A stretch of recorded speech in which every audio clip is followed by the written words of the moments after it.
So hello everybody and good evening here. It's almost how do I say? Right now it's almost 9 p.m. here in Sarawak in Borneo.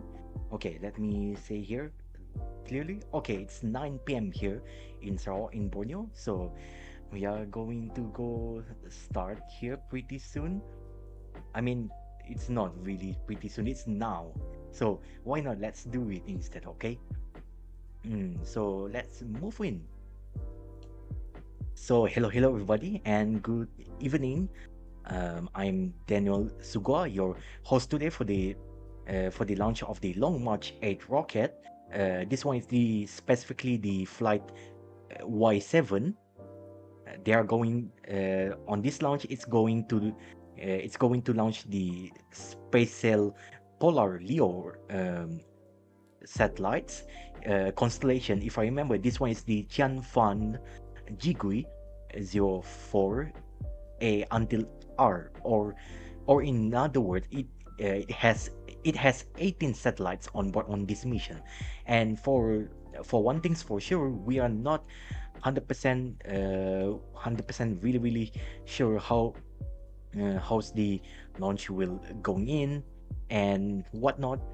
I mean, we are not really 100% sure how even the satellites are actually looks like, because well, that's basically uh, Chinese secrecy.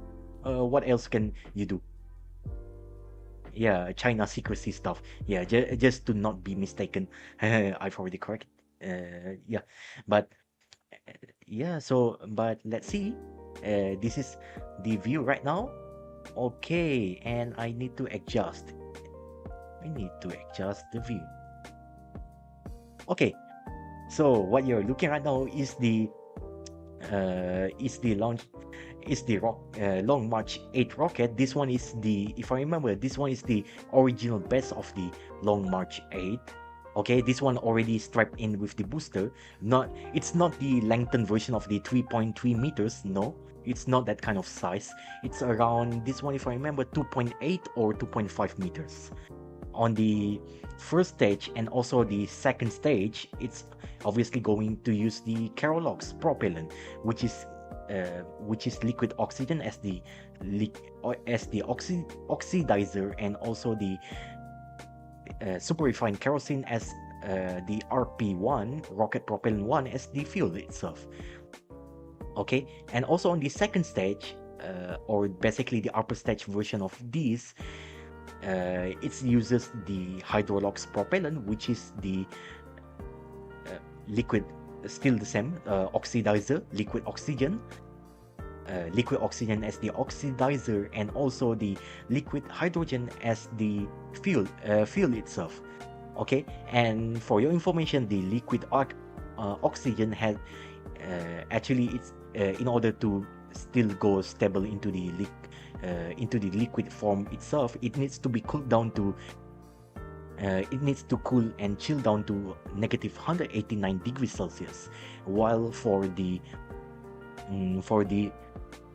hydrogen, liquid hydrogen, in order to stay liquid, it needs to be cooled and chilled down to negative 254 degrees Celsius, or negative 256 degrees Celsius. So it's pretty cold, to the point that literally, if you really want to produce liquid oxygen, technically you can just flow in all of that oxygen gases into the specialized, how do I say, a specialized lining, where the lining of the wall literally is the liquid hydrogen. That one is just only to cool that down, so you can produce the liquid oxygen. Technically you can use that, but since you know since hydrogen is the smallest possible amount of smallest molecule that's actually exists in this universe, of course it's going to prone to be it's going to have a big problem with the leaking and whatnot. And yeah, and if I'm with the propellant leaking, so usually on the for the liquid hydrogen, it's only will be used for the upper stage, because not only because it's light, but also because liquid hydrogen it consumes a good amount of the volume of the tanking itself, but it's not very dense. If I remember correctly, it's around 0.17 gram per square centimeter, like that. Yeah, so it's not really the most dense propellant that you can use. While let's say, for example, if you try to use the chilled version, if I remember, there's like a metallic hydrogen, if I remember correctly. That one is in the super solidified form of the hydrogen, and also the slush hydrogen. Technically, it can actually increases. Technically, you can. Oh, okay. So we have a little bit problem with the live. Don't worry. So technically, you can actually really make a really much more denser hydrogen version of it. Instead of liquid hydrogen, you can technically substitute it with slush hydrogen, which, if I remember correctly, that one has the density around point point 0.45 centimeter square per centimeter, gram per centimeter, if I remember. Let me find the information, because I don't want to propagate misinformation. So understandably, just let me check. Okay, all right. Liquid hydrogen density. Yeah, because I'm not going to propagate misinformation here. Density, let me see. And also metallic hydrogen density as well. Hopefully it shows in gram per square inch. Yeah, I hope so. Oh, okay. So I forgot, metallic hydrogen, if you want to produce it, you need to produce it at a very, very high amount of pressure, even more so than what the rocket tanking can be done. So that's not really feasible. I apologize. Yeah, I apologize. That's not my intention to do misinformation here. Okay. So technically, what you can use instead of using liquid hydrogen, if I remember. Oh, okay. Okay, so looks like I was also wrong on the gram per square centimeter there. All right. Well, I'm okay to be proof a bit wrong here. Okay, so let me try show you. Okay, so for the liquid hydrogen, okay, this is the liquid hydrogen part. The density, yeah, I was wrong. What am I even talking about? Okay, for the density, okay, let me zoom in. Is it okay? Okay, I hope this is okay. So the density for the liquid hydrogen is 0.07085 gram per square centimeter, or if you're using impermeable system, it would be 4.423 pounds per cubic feet. So that one is not the best kind of density if you really want to use it, even though in terms of how do I say, in terms of the let me what am even say, even though in terms of the energy amount released, it's quite really better in comparison to liquid, in terms compared to, let's say, other like kerosene and whatnot. But yeah, but as you can see, in comparison with the liquid, in comparison to the slush hydrogen, you can see the temperature, melting point and boiling point is actually plus minus similar, but it has some kind of whatever technique is it in order to produce a slush hydrogen. Okay, but the fuel density for the slush hydrogen is 0.085 gram per square centimeter, or oh my, I I why it's not consistent? I need to show you guys to pound cubic feet. Let me see. It's a bit hard for me to try to just talk about this without this at least being a little bit consistent, but it's okay, I guess. Okay, convert units doesn't have. I need to use another one. Unit juggler. Let me try use this 0.085. Okay, in comparison, uh, if we actually convert this 0.085 gram per square centimeter in terms of pound per cubic feet, it will be 62 point around this number to 62.43 pound per cubic feet. So you can see why there's like around, if I remember, around how many percent? Yeah, it says in between 16 to 20% of increased density in comparison to using the liquid hydrogen. So usually how slush hydrogen actually produce it produce using the continuous freeze technique.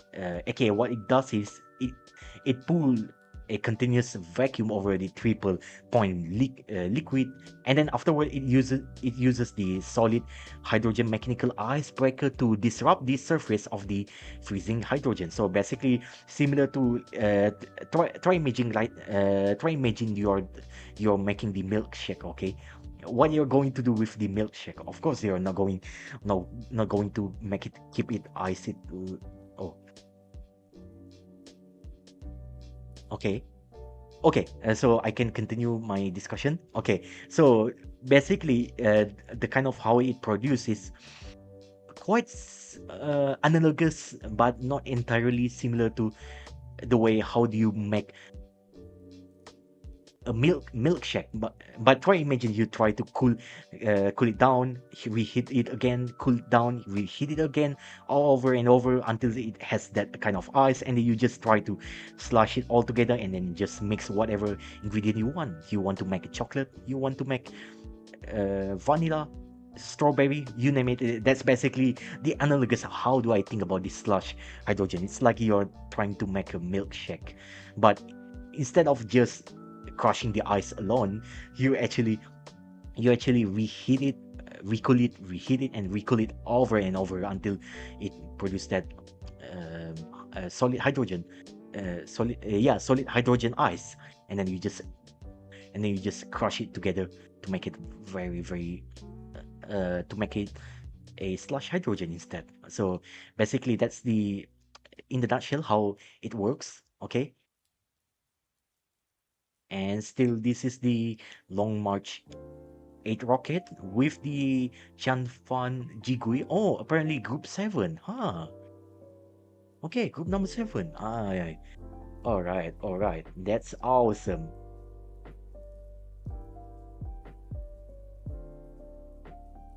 Okay. So, if you excuse me, I need to change the connection, internet connection, so I can improve this stream.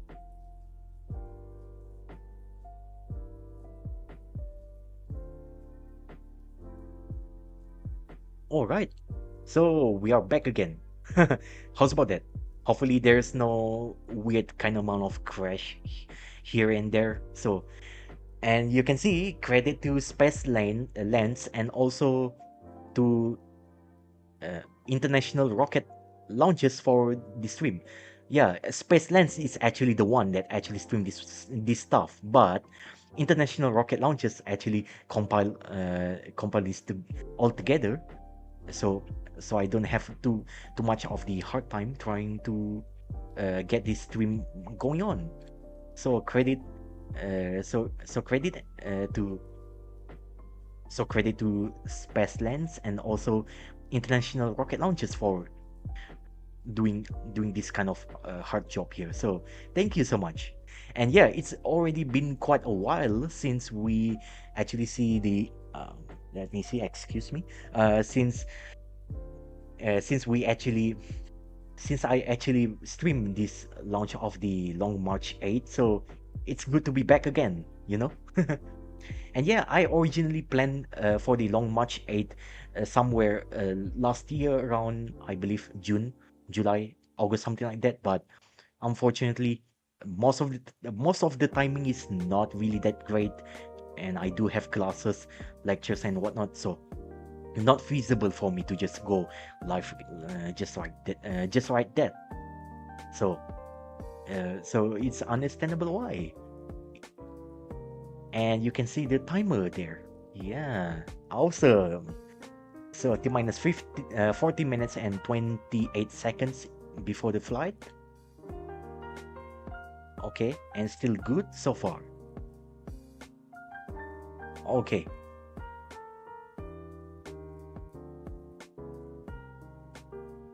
All right. It bothers me sometimes. Okay.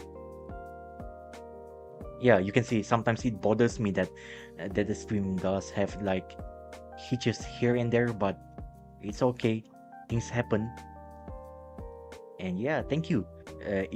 Thank you for anyone to for still keep up to date and still keep watching here, even though even though this is not something I mean, even though there's not really that much of viewership, other than, if I remember, you want to know what's even the funniest stuff?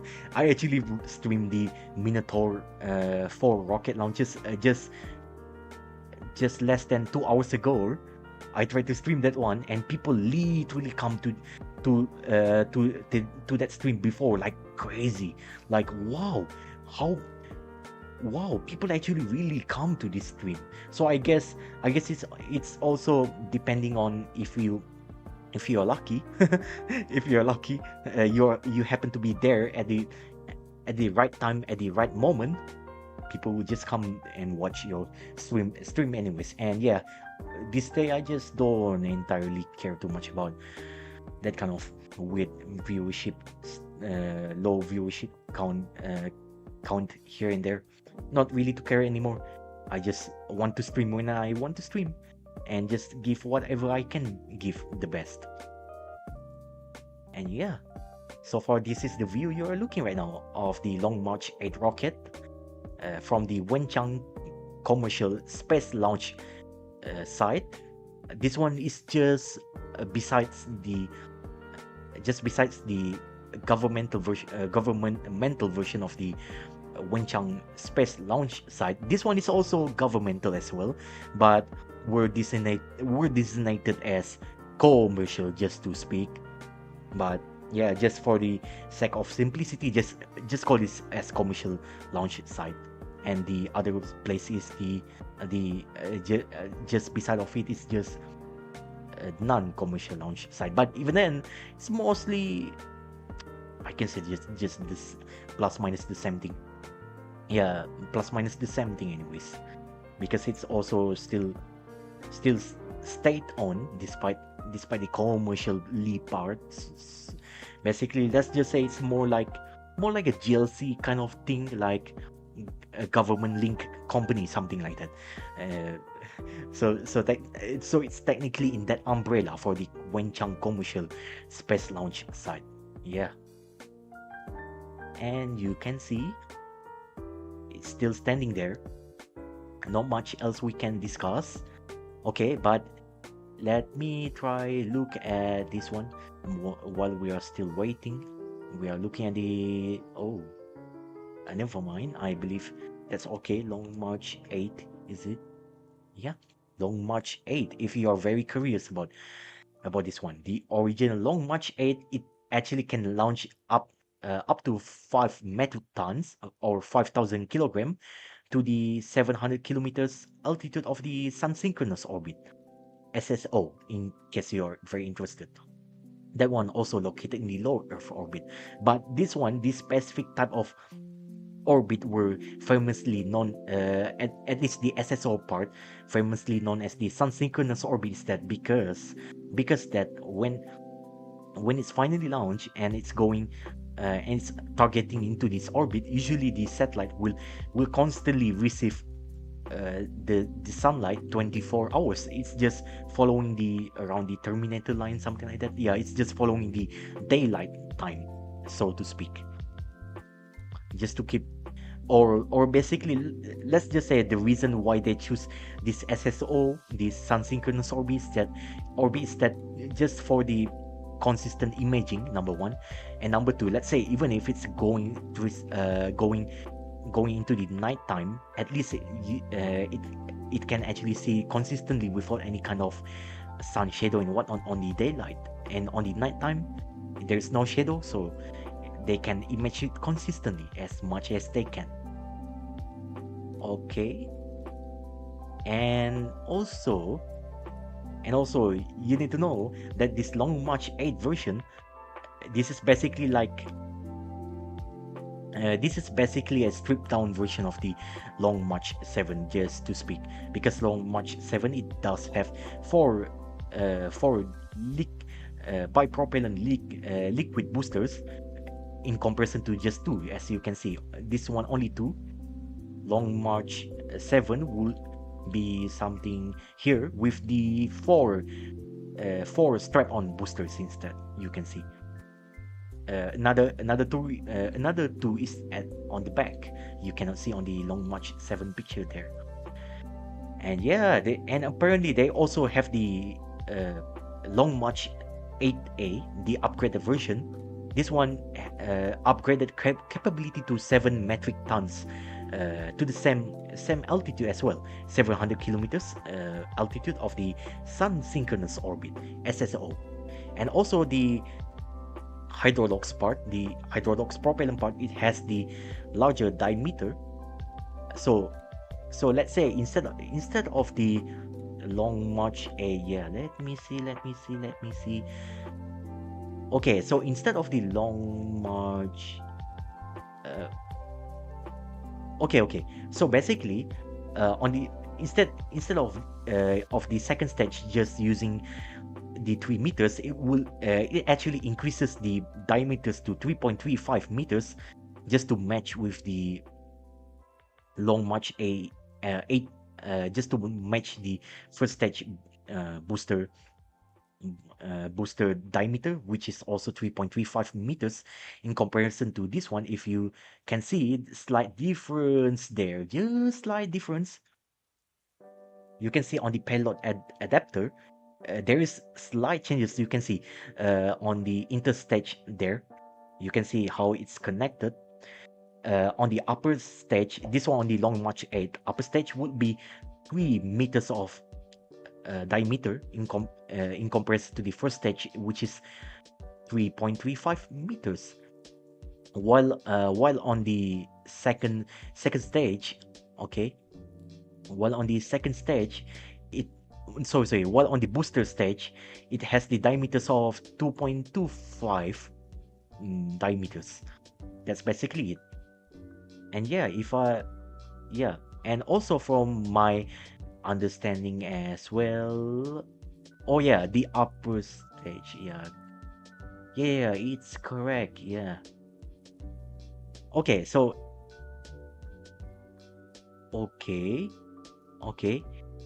So in terms of the boosters, in term of the strap-on boosters, and also the 8A version, in terms of the boosters on the first stage and also the strap-on boosters, that one is actually powered by the YF-100 rocket engines. That one first debuted in, if I remember, 2016. No, 2015 actually. 20 September 2015. Debuted on the Long March 6 flight, if you want to know. Oh.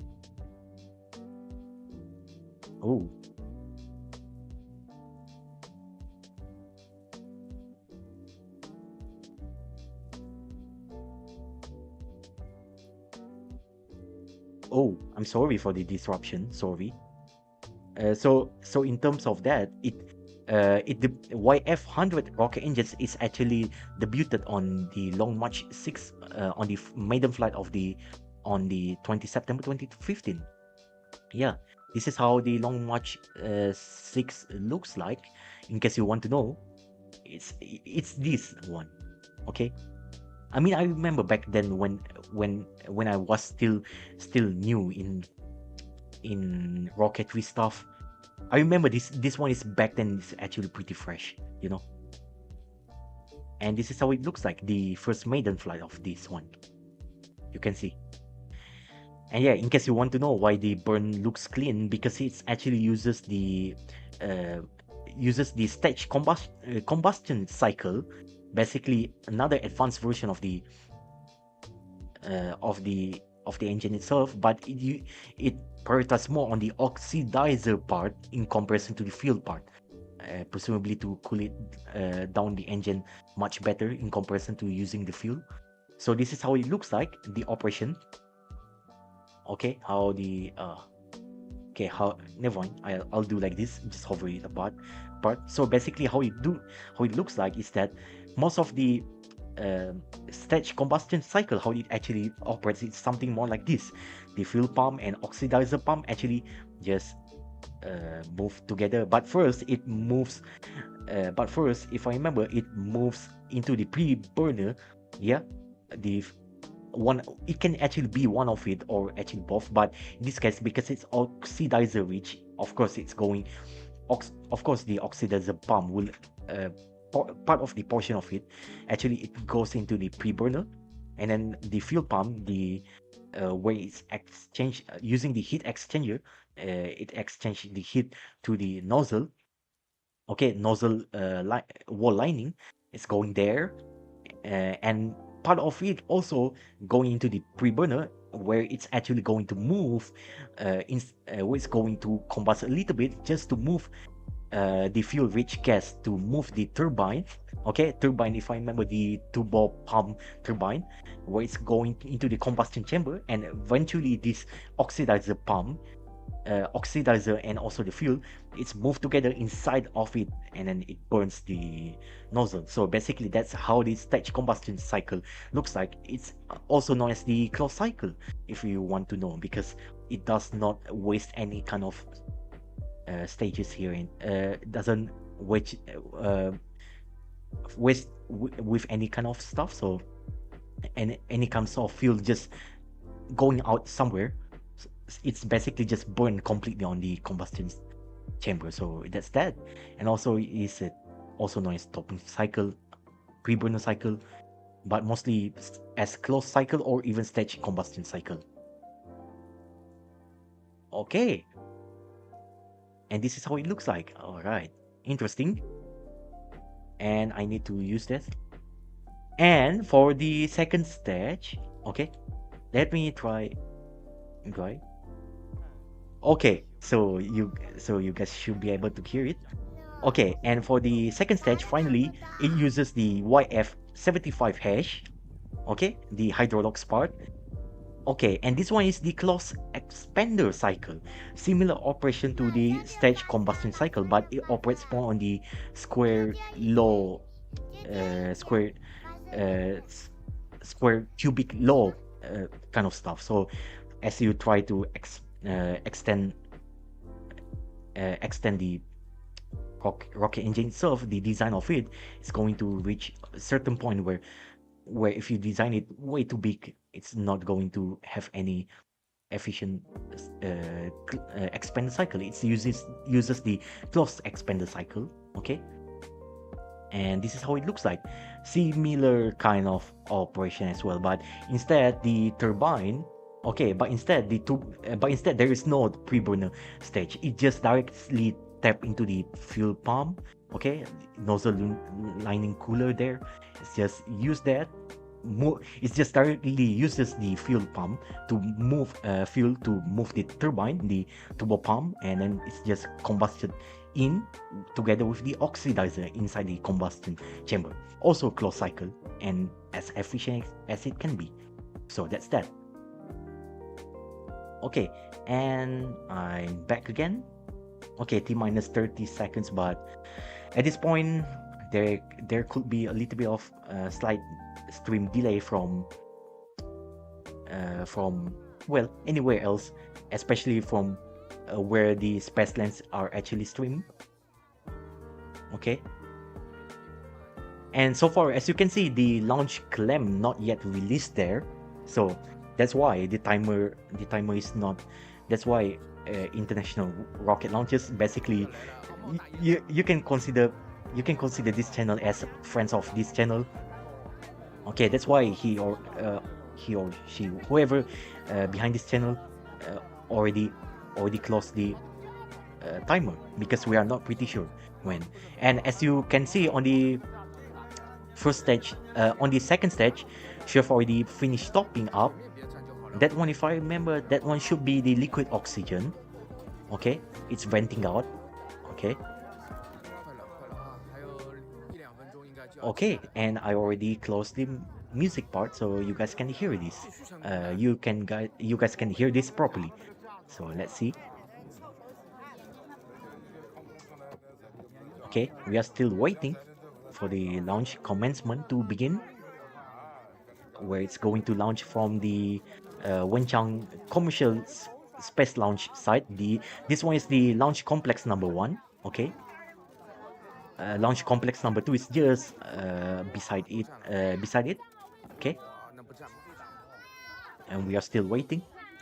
Okay. Okay, I believe the launch clamp has already released. Or not yet. Okay, it looks like not yet. Okay, we are still waiting for another signal there. Okay. And of course, like I said, because it's close expanded cycle, you cannot make way bigger rocket engines at some point, because if you make it way too big, it's going to reach some kinds of constraint with the square law cube that even engineers cannot entirely solve anything of it. It's a physics and also mathematical limitation for the closed expanded cycle. That one exists on the upper stage, the second stage there. All right, and we're still waiting.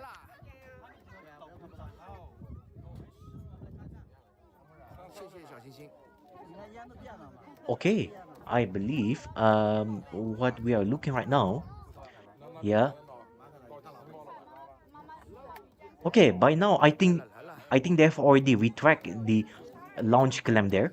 Just waiting for the launch. So we are waiting for the signal. Okay, get ready, ignition and liftoff of the Long March 8 rocket from the Wenchang Commercial Space Launch site, from the Launch Complex 1, carrying the SpaceSail Polar LEO, also known as the Qianfan Jigui, Group 7, A2R. 18 satellites in total from my research, and looks like it's already passes through the cloud. Okay, unfortunately, just same as. Oh, oh. Here we go. Oh, so we can see it. Okay, so we can see it, and unfortunately, it looks like Space Lens has a little bit of technical problem, but we still can see how the launch actually looks like, with some stream jittering here. Okay. Oh, okay. You can see, even though there's some kinds of cloud absorption, but however, at least this is I can say slightly better in comparison to what we watch with the Minotaur 4 rocket launches of the STP S29A launches. Okay, and that's basically it. Okay, so this is the view of the launch pad, and looks like it's already clear the sky there. And yeah, this music what you're listening to, this one is specifically chosen by international rocket launches. basically one of the friends of this channel as well. Okay, you can see this is how it looks like. It's already fully cleared out. Okay, but at that point, the pet check and also safety check will commence soon after quite sometimes, because of course it needs to suck out all of that launch of the rocket nozzle heat there from the rocket exhaust. So that's that, and this is the only view that we can get. And unfortunately, this stream doesn't looks pretty good on the space lens side, but however, we got some of the spectacular view on the initial liftoff up until I believe should be around 20 the first 30-40 seconds. Yeah, fortunately we have some kind of view there. Oh, so apparently it looks like it's targeting to 89 degrees and probably 800 kilometers upward of altitude. So basically that's it. Yeah, so basically that's it. Unfortunately, there is not much else better coverage we can get, but thank you so much. Thank you so much to Space Lens for streaming the rocket launches, and also thank you to International Rocket Launches for compiling and doing the kind of hard job trying to compile each of the live stream to ensure that everything looks good and neat. So yeah, thank you so much. And for your information, IRL International Rocket Launches is basically one of the friends of this channel. So that's that. Thank you so much, and thank you so much everybody for watching. And soon we are also going to see the Artemis Artemis 2 brief update of the crew themselves, where they've already finished the lunar aka moon flyby mission, and now they're heading back free flight trajectory heading back to Earth, where we going to see the brief update another few more hours from now. So I guess probably good time as well for me to go to sleep, so I can give you some kind of coverage. Even though I need to tell you, I need to still give you some disclaimer if you want to watch my stuff. Yeah, yeah, thank you. Yeah, yeah, yeah, yeah. You can see IRL. Yeah.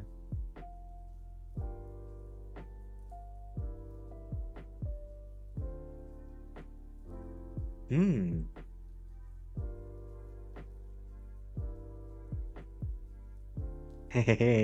So why not just give some good view? So thank you, International Rocket Launches. As you can see, if you see on the live chat, literally the person behind the channel himself itself, International Rocket Launches, literally come to this to my stream as well. So yeah, thank you. Um, he or she or whoever behind this channel said thanks for restreaming with heart emoji. Yeah, heart emoji of YouTube one. So thank you. Yeah, I really appreciate it, because without your stream, I don't know how I'm literally bring my my channels my channels in. And yeah, and also I really do use some of your footage, some of your stuff, most of the time for the Chinese rocket launches. So really appreciate it. So that's why I really appreciate your that you came in to this stream, even though it's a bit of high. So thank you. And also hello and regards back to you again, International Rocket Launches. So yeah, um how do I say it? Let me continue my sentence again. So yeah, if you actually watch the brief update for the Artemis 2, they've already finished the moon slash lunar flyby.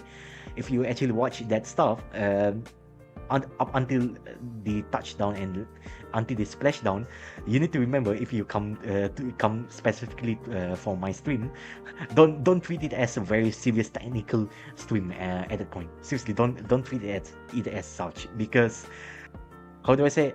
I need to admit there's a tons of topic I need to learn more about such kind of space flight. I need to know more about the moon itself. I need to know something and whatnot, and that's why I actually like doing this kind of space flight stuff. It's also about the space exploration part as well. And of course, I think there's also another quote to embody this one. The more I learn about something, the more I actually don't know. So, yeah, we are actually learning together, you know. And you need to remember, uh, I myself is not, I myself am not an expert in aerospace kind of stuff. I'm not even an expert in aeronautical stuff. I don't have that kind of degree or even that kind of engineering. I'm just a computer science student degree person. Okay, I don't have that huge qualification to even talk about that kind of stuff. So keep in mind there is tons of things that I might not know, but also when I know, I'm going to talk. It's just like you see where I explain about the rocket engines here and there, whatnot, right? That one is that one is I have some kind of partial expertise on that topic, but I cannot say I know everything about the calculation about all of the field under the sun. They've been constituting lying to you guys. I'm not. I'm just a space flight enthusiast, but I don't know, maybe if I like to at some point, maybe I would like to test out my own small rocket, maybe even experiment with the satellite science, whatever is it. If I have budget, I would like to do so, if I have budget, I have time, maybe even spaces for my stuff, I would like to try. Never say never. Ne- you know ne- ne- Never say never, and also never say it's not going to happen. It might happen anytime soon, but who knows. Just as usual, just stay tuned in case I decided I would like to attempt that kind of stuff in the future. And yeah, even then this channel is still, it is a still variety, whatever channel, even though my channel right now currently, if you see on the roster, is pretty space flight heavy focused, because yeah, I actually noticed that especially I from what I see, even on the general VTuber side, okay, except Clear Usoi, most of them will not consistently going live for rocket launches, space flight stuff, and whatnot. So I would like I would like to sort of become the second person after Clear Usoi to actually do space flight stuff, space flight live stream stuff consistently as well. Yeah, so that's why I said this channel is space flight heavy, but it is a still variety whatever channel as well, because I might do kind of random video at some point. Maybe if I decided I would like to talk about video games, maybe if I want to talk about creative writing, maybe talk about anime analysis. Not really anime analysis because I don't always have time to watch anime all the time, but maybe more like manga analysis kind of stuff. I don't know, philosophical part of stuff. Maybe that's what I'm going to uh, put my channel in at some point. At Yeah, I don't know. And the how do I say, the possibility are endless, and that's why I already rebrand my channel like years ago. Yeah, years ago, from Ultimate Sonic Zone, back when I debuted in January 2013, and now I became and now basically I just rebrand myself into an indie VTuber.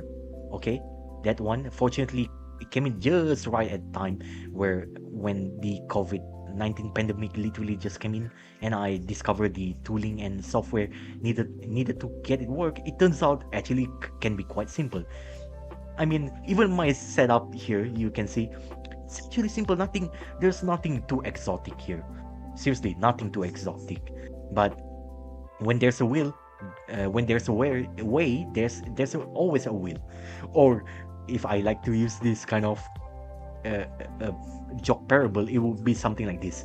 When there's a wheel, there's always a highway. So you're going to take the highway instead of using a narrow alleyway, because narrow alleyway, it's going, if you try to use the road, it's going to be very slow for your vehicles to move in. But highway, you can just move in very fast. And if you're even very smart, you can as well just use some shortcut, uh, or maybe I can add another one before I end this stream. When there's a wheel, there's always highway and shortcuts.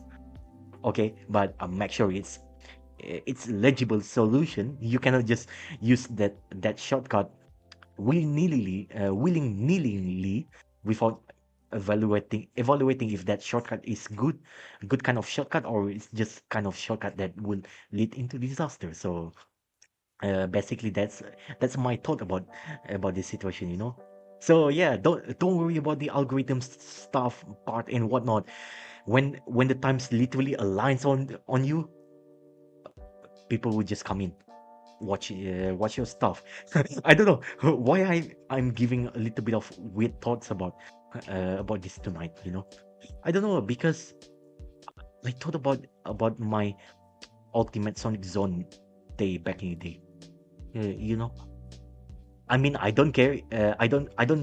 Not that I don't care. I don't mind too much if you still want to call my channel USZ Ultimate Sonic Zone, because that's where I came from.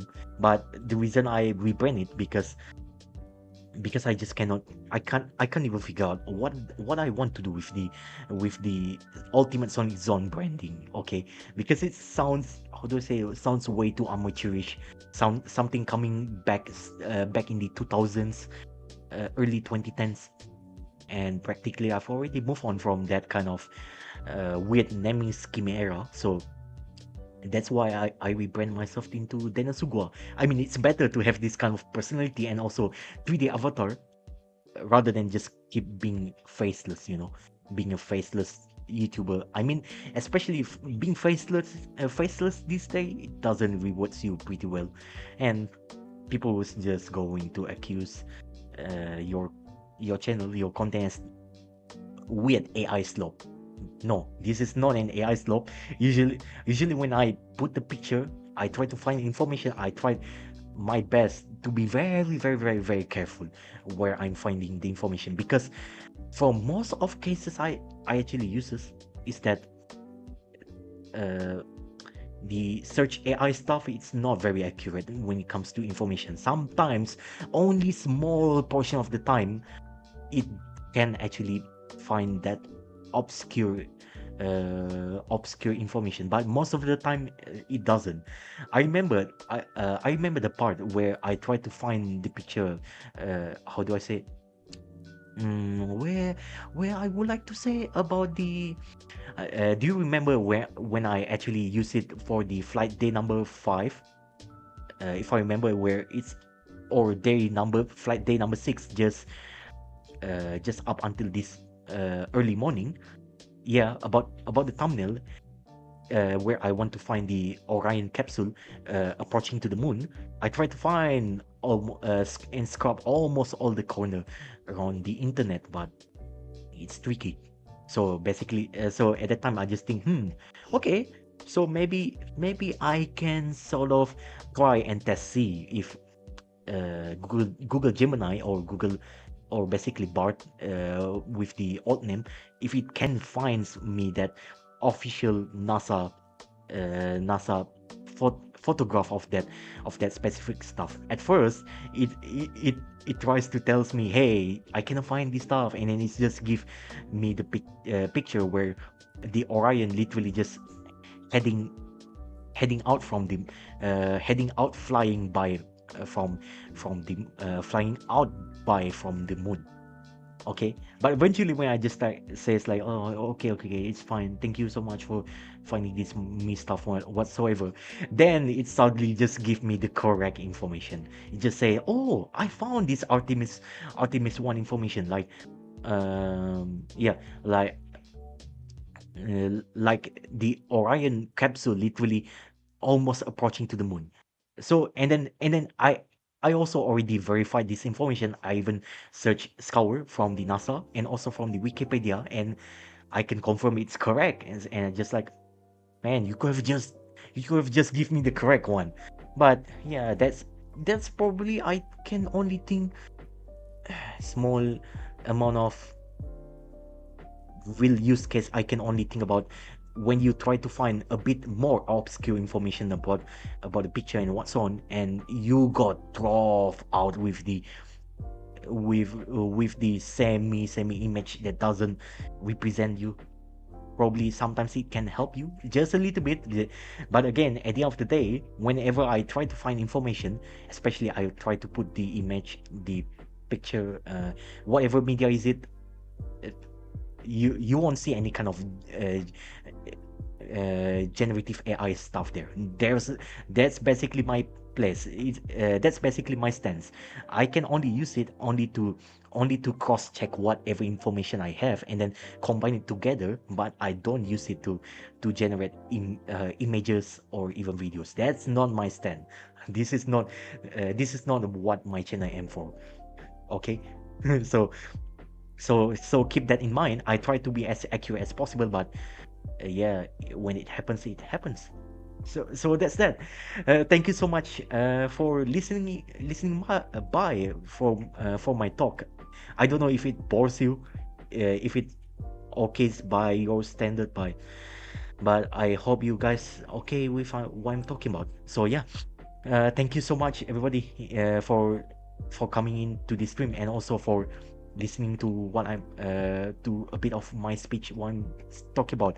I mean, seriously, this is me. Sometimes, if you even see my previous stream, that's also the way how I actually view kind of stuff. Okay, so let me close in with the stream, because right now in my local time here, it's in Sarawak, in Borneo, it's 9:51:37 p.m. okay, on 7 April 2026. So to close in, I will say here, so thank you so much everybody for watching. I'm Daniel Suguwa, your host today for for us to watch the Long March 8 flight Y7, carrying the Qianfan Jigui, or basically the solar, or basically also known as the SpaceSail Polar LEO, low Earth orbit mobile internet satellites. Okay, with the 18 satellites on board of the on board of the Long March 8 rocket for this mission.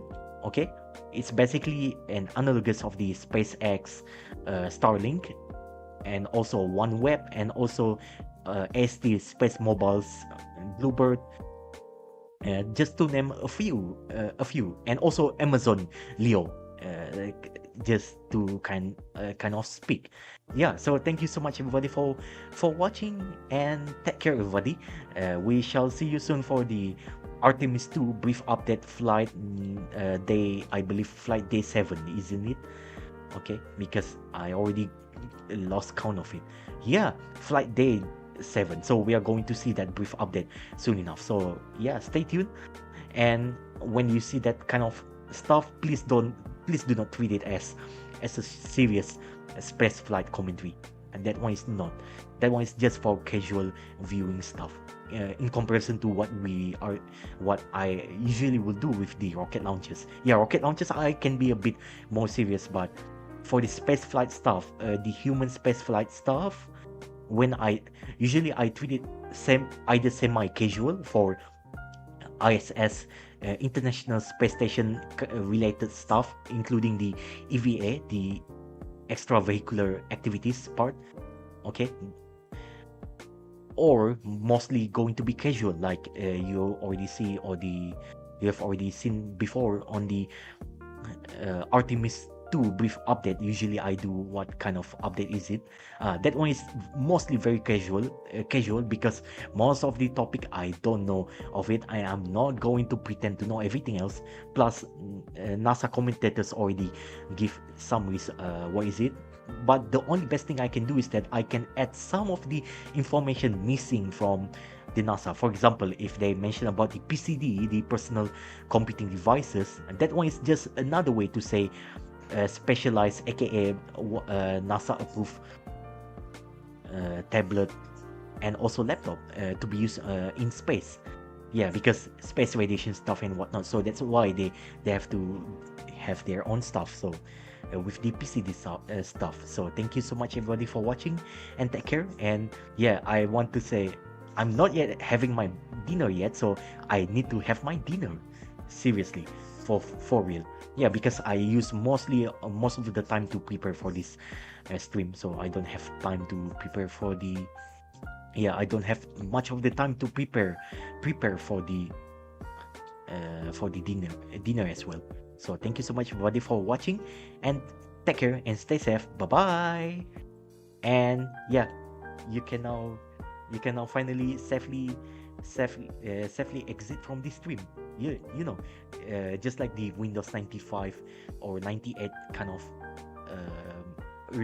earlier shutdown back when SCPI when the SCPI not yet fully standardized. It has some kind of warning. It says like you can safely turn off this computer. So that's basically it. You can safely exit from this stream. So thank you so much everybody for watching.